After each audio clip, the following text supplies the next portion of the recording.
രാഹുൽ മാങ്കൂട്ടത്തിന്റെ കാര്യത്തിൽ V D Satheesan വളരെ ശക്തമായ നിലപാട്, ശക്തമായ ഭാഷയിൽ ഇതിനെ അപലപിക്കുകയും തള്ളിക്കളയുകയും ചെയ്തു. കാരണം ഇനി കോൺഗ്രസിന് നിലമ്പൂർ പോലൊരു മണ്ഡലത്തിൽ ഇത്തരത്തിലുള്ള ഈ അബദ്ധം പറ്റാൻ കഴിയില്ല എന്നുള്ളൊരു അവസ്ഥയുണ്ട്. അതാണ് കോളേജ് യൂണിയൻ ഇലക്ഷന്റെ മോഡിൽ ഒരു പ്രധാനപ്പെട്ട ഉപതെരഞ്ഞെടുപ്പിനെ കൈകാര്യം ചെയ്തത് വളരെ പരിഹാസ്യമായിട്ട്. ഇതിപ്പോ ഈ രാഹുൽ മാങ്കൂട്ടത്തിൽ വളരെ പ്രോമിസിംഗ് ആയിട്ടുള്ള കോൺഗ്രസിന്റെ ഭാഗത്തുള്ള ഒരു നേതാവാണ്. ഇപ്പോൾ പാലക്കാട് ഉപതെരഞ്ഞെടുപ്പ് ജയിച്ചതും അല്ലെങ്കിൽ അയാൾ ഇത്രയും നാളായിട്ട് ഉണ്ടാക്കി വെച്ചിരിക്കുന്ന ഇമേജും ഒക്കെ.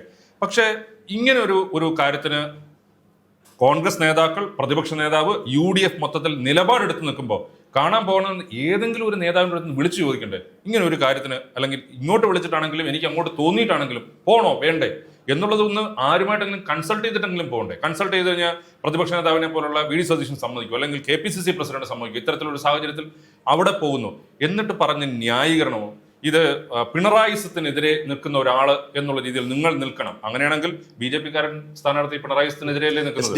SDP നിൽക്കുന്നത് പിണറായിസത്തിനെതിരെയല്ലേ?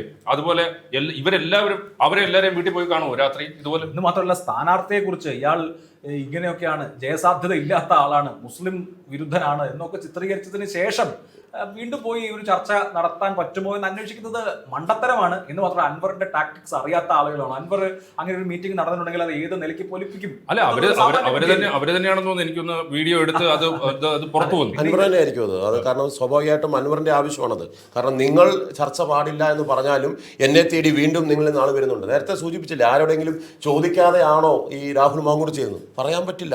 ഈ KPCC പ്രസിഡന്റും പ്രതിപക്ഷ നേതാവ് UDF ചെയർമാനും KPCC പ്രസിഡന്റും അപ്പുറത്തെ നേതാക്കന്മാരുള്ള ഒരു പാർട്ടിയാണ് കോൺഗ്രസ്. അങ്ങനെയും സംഭവിക്കും. ആരെയും ഉറപ്പ് കൊടുത്താലൊന്നും ചർച്ച ചെയ്യും. അങ്ങനെയും സംഭവിക്കും. ഈ പിണറായിസം എന്ന് പറയുന്ന വാക്ക് തന്നെയും, അല്ലെങ്കിൽ അങ്ങനെ ഒരു മുദ്രാവാക്യം പിണറായിക്കെതിരായി ഉയർത്തിക്കൊണ്ടുവന്നതും PV അൻവറാണ്.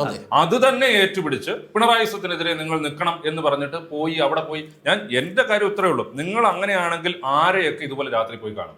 അതും ഇതുപോലൊരു യുവ കോൺഗ്രസ് നേതാവിന്റെ ഭാഗത്ത് നിന്ന് ഉണ്ടാകാൻ പാടില്ല. ഇത് ഈ അബദ്ധം കോൺഗ്രസ് അടുത്ത റൗണ്ടിൽ മറികടക്കേണ്ടതാണ്. ഇപ്പോ മൊത്തത്തിൽ ആകപ്പാടെ അവരുടെ അണികൾക്ക് തന്നെയും ഈ പറയുന്ന കാര്യങ്ങൾ അംഗീകരിക്കാൻ കഴിയും എന്ന് തോന്നുന്നില്ല. കാരണം അൻവർ അവിടെ യുദ്ധസന്നദ്ധനായി നിൽക്കുകയാണെന്ന് മാത്രമല്ല, അൻവറിന്റെ പ്രൈം ടാർഗറ്റ് തന്നെ ആര്യാടൻ ഷൗക്കത്തിനെ തോൽപ്പിക്കുക എന്നുള്ളതാണ് എന്നിരിക്കെ. ആര്യാടൻ ഷൗക്കത്തിന്, അതായത് ഒരു ക്രൂഷ്യൽ ഉപതെരഞ്ഞെടുപ്പിൽ സ്വന്തം സ്ഥാനാർത്ഥിയെ തോൽപ്പിക്കാൻ നിൽക്കുന്ന ആളെ പോയി പിന്നീട് അനുരഞ്ജന ചർച്ച നടത്തുക, അതല്ലെങ്കിൽ ഏതെങ്കിലും തരത്തിലുള്ള സമവായത്തിന് ശ്രമിക്കുക എന്നൊക്കെ പറയുന്നത് പരമമായ അബദ്ധമാണ്. അണികൾ പോലും ഉൾക്കൊള്ളാത്ത കാര്യം. സ്വാഭാവികമായിട്ട് സംശയം മാത്രമേ അവിടുത്തെ വോട്ടർമാർക്ക് വരികയുള്ളൂ. അതായത് അൻവർ ഇപ്പോൾ നിൽക്കുന്നത് പിണറായിസത്തെ നശിപ്പിക്കാൻ വേണ്ടിയിട്ടാണോ ആര്യാടൻ ഷൗക്കത്തിനെ തോൽപ്പിക്കാൻ വേണ്ടിയിട്ടാണോ?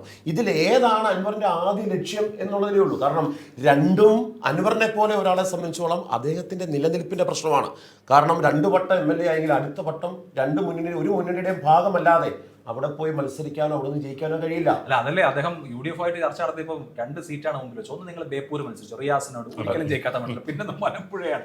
അൻവറിന് ജയസാധ്യതയുള്ള ഒരു സീറ്റ് കിട്ടുന്നില്ല എന്നുള്ളതാണ് അൻവറിന്റെ അടിസ്ഥാനപരമായ പ്രശ്നം. അതല്ലാതെ ഇപ്പോൾ ആര്യാടൻ ഷൗക്കത്തോ പിണറായിസമോ ഒന്നുമല്ല. അടുത്ത ഇലക്ഷൻ വരും, എനിക്കൊരു സീറ്റ് വേണം, അതിൽ കൊള്ളാവുന്ന ജയസാധ്യതയുള്ള ഒരു സീറ്റ്, ഇപ്പൊ തിരുവമ്പാടി പോലൊരു സീറ്റ് ഉറപ്പ് നൽകിയിരുന്നെങ്കിൽ ഈ പ്രശ്നം പരിഹരിച്ചേനെ. അല്ല, ഈ രാഹുൽ മാങ്കൂട്ടത്തിന്റെ കാര്യത്തിൽ ഒരു കാര്യം കൂടെ, ഞാൻ പറഞ്ഞില്ലേ, നേരത്തെ പറഞ്ഞതുപോലെ തന്നെ ഒരു പ്രോമിസിംഗ് ആയിട്ടുള്ള ഒരു നേതാവാണ്. പക്ഷേ ഇങ്ങനെ ഒരു എടുത്തുചാട്ടം നടത്തി ഇപ്പോൾ ബാക്കിയുള്ളവരെല്ലാവരും പരാജയപ്പെട്ടെടുത്ത് ഒരുപക്ഷെ ഞാൻ പോയി ചർച്ച നടത്തി വിജയിച്ചു കഴിഞ്ഞാൽ പിറ്റേന്നുള്ള വാർത്ത എന്താണ്? രാഹുൽ മാങ്കൂട്ടത്തിൽ യൂത്ത് കോൺഗ്രസ് സംസ്ഥാന പ്രസിഡന്റ് പോയി സംസാരിച്ചു, PV അൻവറുമായിട്ടുള്ള പ്രശ്നങ്ങളെല്ലാം സെറ്റിൽ ചെയ്തു.